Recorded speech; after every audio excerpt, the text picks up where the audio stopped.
ৰাতিপুৱাতে মনটো ভাল লাগে বোলে 1 পাউণ্ডৰ কেক লগালগ আহি কামত লাগি গ'লোঁ আৰু মই কেক স্পঞ্জটো বনাই ল'লোঁ। এয়া মোৰ কেক স্পঞ্জ ৰেডি হৈ গ'ল আৰু লগতে মই ক্ৰীমখিনিও বিট কৰি লৈছোঁ। যিহেতু আজিকালি মোতকৈ বেছি ছোৱালী হৈছে মাষ্টৰনী, তাইক কেক বনাব লাগে, সেইবাবে তাইকো বিজি কৰি ৰাখি মই কাম কৰি লৈছোঁ। আজি মানুহজন ঘৰত নাই, সেইবাবে কাম কৰা মানুহখিনিকো চাই থাকিবলগীয়া হৈছে। এফালে কেকো বনাইছোঁ। এয়া চাওকচোন কেকটো কেনেকুৱা হৈছে, জনাবলৈ নাপাহৰিব দেই। মই কেকটো বনাই লগালগ লাগি গ'লোঁ, জানেই নহয় পইচা ইনকম কৰিলেই নহ'ব, তাৰ লগতে লাগি অহা কামখিনিও আদায় কৰিব লাগিব।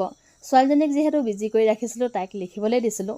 কেইটামান লিখিলে বাৰু, অলপ অলপ শিকিছে আৰু এতিয়া বোলে তাই শান্তিক বনাইছে। এনেদৰে বিজি কৰি ঘৰৰ কামখিনি মই আদায় কৰি লওঁ। উপায়তো নাই, কাৰণ ইফতাৰো যোগাৰ কৰিব লাগিব আৰু মানুহজনো আজি নাই। এয়া মই ৰঙালাও আৰু মটৰৰ চব্জি বনাইছোঁ ৰুটিৰ লগত খাবলৈ। এইখিনি ৰেডি কৰি থাকোঁতে আহি গ'লোঁ ইফতাৰৰ ভাগ।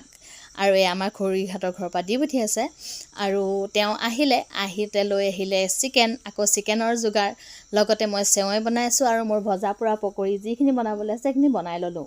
আৰু জুইত গৈ মই এটুকুৰা ৰঙালাও ভৰাই দিলোঁ।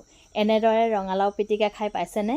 খাই যে কিমান মজা লাগে। যোনে যোনে খাইছে মোক কমেণ্ট কৰিব। বাৰু আজিলৈ আহিছোঁ, বাই বাই।